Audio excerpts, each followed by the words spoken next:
Generally, I am not a fan of Volvos and I do not work on them typically. But this one is a little different. It was basically given to me and it has a GM transmission in it. Not to mention, it has a little bit of value in it because these Volvos in particular are very popular.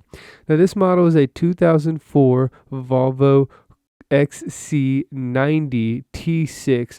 It is all-wheel drive and has a 2.9 liter dual turbo inline 6 motor that is pretty decent. It is paired up to a GM 4-speed transmission that they turned all-wheel drive, and these transmissions are typically found in like Chevy Impalas, Buick Lucernes, and small 4-door GM cars like that. Now, I just rebuilt one of these transmissions in a Chevy Impala, so I figured I could do this one right after it since it's been sitting on my lot for a while. Speaking of that, it's been sitting on my lot since 2017, and it also has a good bit of water sitting in the floorboard. Now, if you've ever had a car sit around with a powertrain issue, you know other problems can develop as it sits. Now, if you need any help fixing that vehicle, what procedures to go through, the most economical route to go, subscribe to my channel and feel free to email me at justcallmeeddie1@gmail.com and I'll help you out as much as I can. In my last video, I pulled this transmission out, which is not an easy task, and I found multiple ways to do it. And one of the ways is to pull the transfer case out, which is not very easy, and the other way is to leave the transfer case in and wiggle the transmission out around the motor, the transfer case, and the rest of the car. Now, when I tore this thing down, I found a common problem that I really haven't seen before. It was a burnt up second clutch and a little bit of a burnt up third clutch. This was causing the transmission to slip a little bit on the second to third gear shift. So I bought something called an auto clearance kit for the second and third gear clutch. Now, this company makes thicker second and third gear clutch steels that make the clearance a little lower in these clutch drums, and that way it doesn't take as long for them to grab what they need to grab and come on. Now, this transmission was rebuilt before by a remanufactured facility, and I knew that because it was painted when I pulled it out.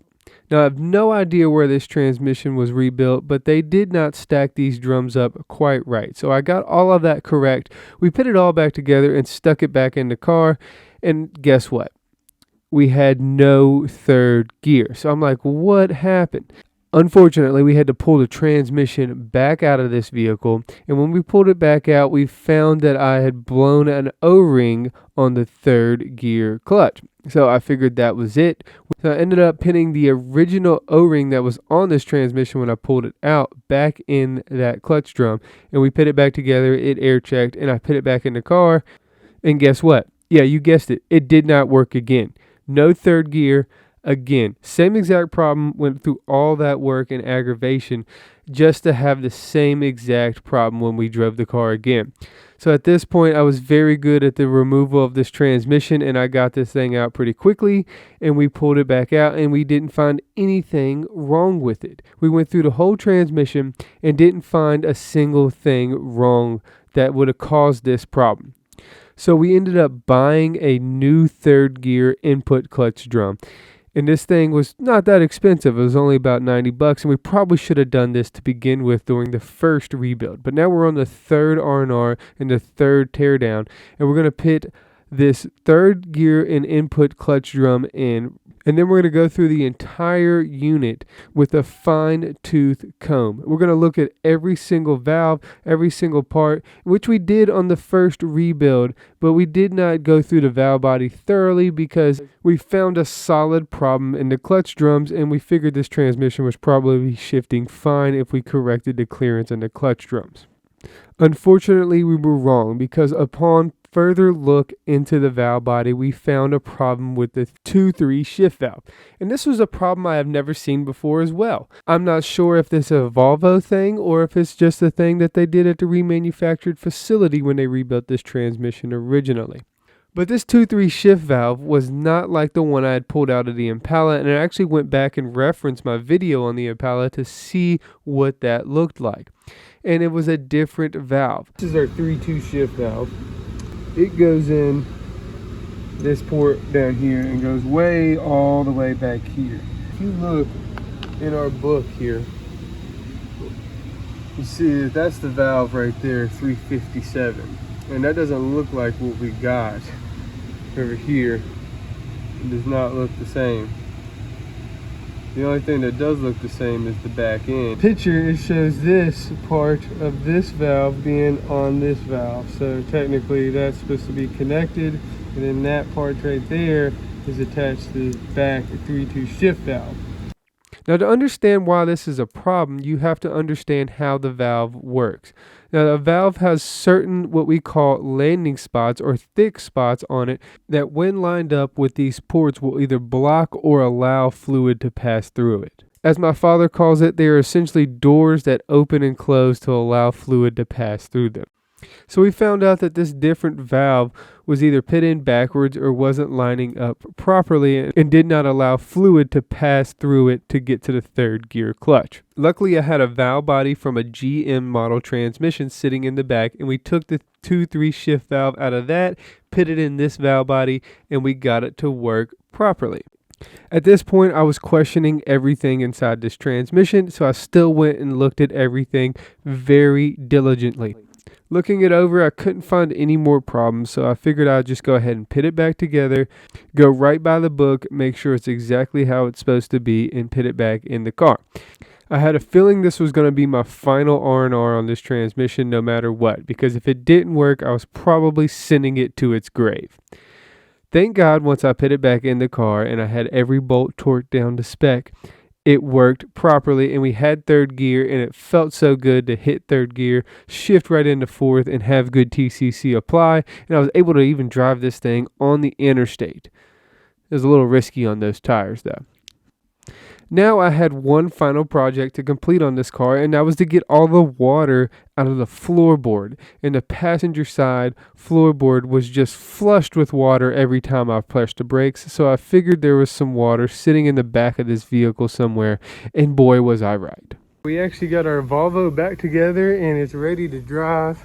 We've been driving it around a little bit, but unfortunately, driving it around, I discovered another problem that we have. We come in here, and this is actually a very common problem on these Volvos.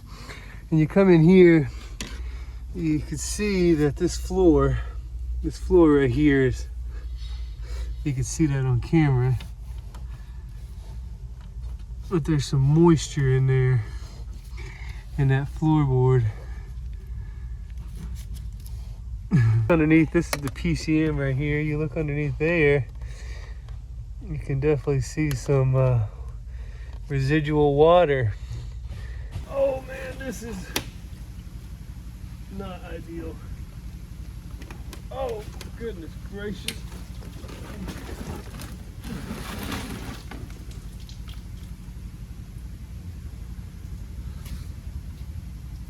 Well, that is a lot of water in there.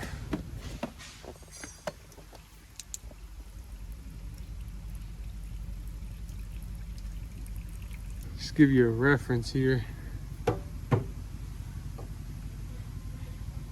It's about that deep, which is about, there's my thumb.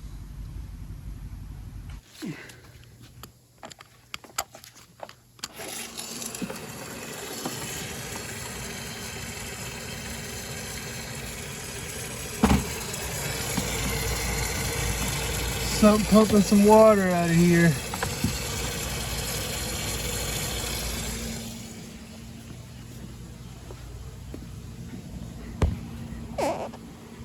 Oh yeah, we got some good flow out there, don't we? Okay, it looks like we hitting the bottom of it here. Gonna move it around a little bit. So it turns out all that water was coming from the windshield drain, which drains right down by the door frame on the passenger side and goes into a tube that drains it out underneath the vehicle. This is a common problem on a lot of vehicles, and this thing was clogged from just sitting out and getting debris stuck in there. So that's why all this water was in the floorboard. Now, this car's been sitting at my shop for a long time, and we've known about this problem, but we've kind of ignored it because we want to get the transmission fixed first. Although I did fix this problem on the driver's side during the process of getting a mechanic storage lien for this vehicle, because I just didn't want to see all that stuff get wet underneath of there. And there is modules located underneath the seats, and thank God I didn't let the level get high enough to affect those modules. So I unbolted all the seats and took the passenger seat out, and I was able to get all of the carpet out of the vehicle where I can let it dry, clean it, and make sure it doesn't smell. In the meantime, we're going to put the seats back in and continue to drive the vehicle around just to break in the transmission a little bit more. We also gave it a bath, and during that I let the water run over the sunroof and the windshield just to make sure it was not leaking into the floorboard anymore. It passed the test, so we're good to go ahead and put the carpet back in it, get this thing ready for resale.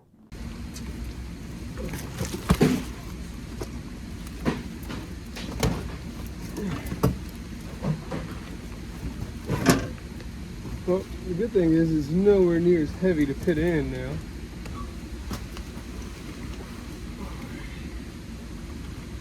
Yeah, it's unfortunate I'll put the same carpet right back in there.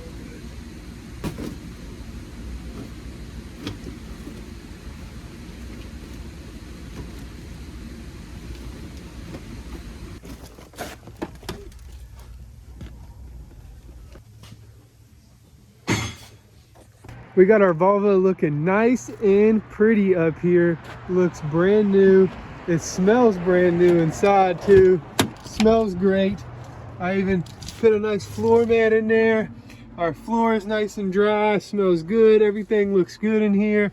We get in it. We go to start it up. Starts up perfectly. No check engine lights, nothing. I'm satisfied, guys, and I'm usually not that satisfied, especially when I'm working on a Volvo there, but I'm very satisfied. This thing looks very clean and it's ready to sell. So we got it out here and we're going to be selling this thing and giving somebody some reliable transportation for times to come. The Volvo, and I'm very satisfied, very happy with the end result of this project. This was a struggle, it was an uphill battle. And I didn't always believe that I would get it fixed, but I did get it fixed. But then we had to take all the carpet out of it, clean all that out, and now we're just driving it around.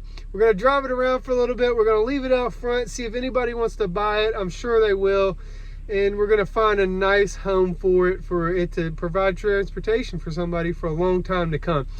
If you need any help with any of your projects, subscribe to my channel and email me at justcallmeeddie1@gmail.com, and I'll help you out as much as I can, and I'll give you some insight and I'll give you a little help. Until my next video, guys, whatever you do, however you do it, make sure you stay dirty, make sure you work hard, and most of all, make sure you play hard.